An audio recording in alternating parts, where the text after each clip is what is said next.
Hi friends, నమస్తే. Welcome to Anu's kitchen. చాలా వెరైటీలైన పాయసాలు తయారు చేస్తూ ఉంటాము. అలాంటి వెరైటీ పాయసం ఈరోజు చూపించబోతున్నాను. స్వీట్ పొటాటో పాయసం. చిలకడ దుంపలతో పాయసం తయారు చేసే విధానం. చిలకడ దుంపలు 2 సైడ్స్ కట్ చేసేసి బాగా క్లీన్ చేసుకోవాలి. దీనికి బాగా మట్టి ఉంటుంది. క్లీన్ చేసేసుకొని ఈ పైనంతా చెక్కు తీసేసుకొని ఇక్కడ చిన్న హోల్స్ ఉన్న దీంట్లో తురిమేసుకొని పక్కన పెట్టేసుకుందాం.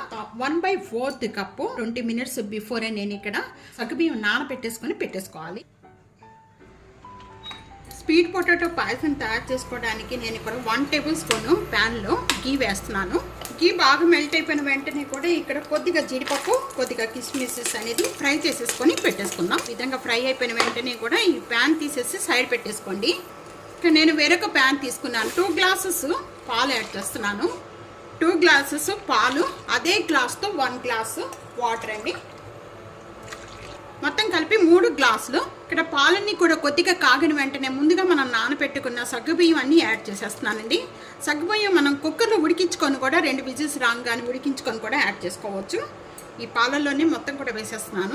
సగ్గుబియ్యం బాగా ఉడికిన వెంటనే కూడా ఈ విధమైన కలర్లో వస్తాయండి. ఈ విధంగా వైట్గా వచ్చిన వెంటనే మనం తురిమి పెట్టుకున్న చిలకడ దుంప అంతా కూడా యాడ్ చేసేస్తున్నాను. 1 కప్పు చిలకడ దుంప తురిమింది కాబట్టి అండి తొందరగానే ఉడికిపోతాయి. ఈ దుంపల పైన చెక్కు తీసేసుకొని చెక్కు తీసుకున్న తర్వాత మనం తురుముకున్న తర్వాత కూడా బాగా క్లీన్ చేసుకోవాలండి. వాటర్ కూడా బాగా చిక్కపడిపోయింది. ఇంకా ప్రెస్ చేసి చూస్తే మనకి మెత్తగా ఉడికిపోతుందండి. ఈ స్టేజ్ రోజు నేను బెల్లంతో చేస్తున్నాను. ఇక్కడ 1 కప్ యాడ్ చేస్తున్నాను బెల్లం అనేది. ఈ బెల్లం అంతా కూడా బాగా మెల్ట్ అయిపోవాలి. బెల్లంతో చేస్తున్నాం కాబట్టి హెల్త్ కూడా చాలా మంచిదండి. కావాలి అనుకుంటే షుగర్తో కూడా యాడ్ చేసుకొని చేసుకోవచ్చు. 2 కలిపి కావాలన్నా 2 కలిపి కూడా యాడ్ చేసుకోవచ్చు.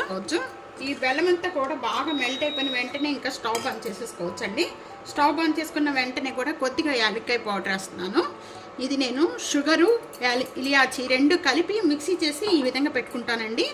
ఈ పౌడర్ అంతా యాడ్ చేసిన వెంటనే కూడా బాగా కలిపేసుకుందాం. ఇక్కడ నేను సర్వింగ్ ప్లేట్లో తీసుకున్న తర్వాత మనం జీడిపప్పు ఫ్రై చేసినంత కూడా యాడ్ చేస్తాను. తీసుకున్న వెంటనే కూడా ఇక్కడ నేను జీడిపప్పు యాడ్ చేస్తున్నానండి.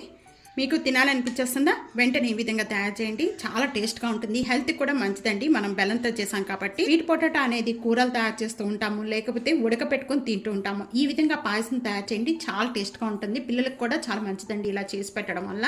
తప్పకుండా ఇదే విధంగా ఒకసారి ట్రై చేసి మీకు ఎలా ఉందనేది కామెంట్స్లో తెలియజేయండి. ఫ్రెండ్స్తో వీడియోని షేర్ చేస్తూ వీడియోని లైక్ చేస్తూ ఉండండి.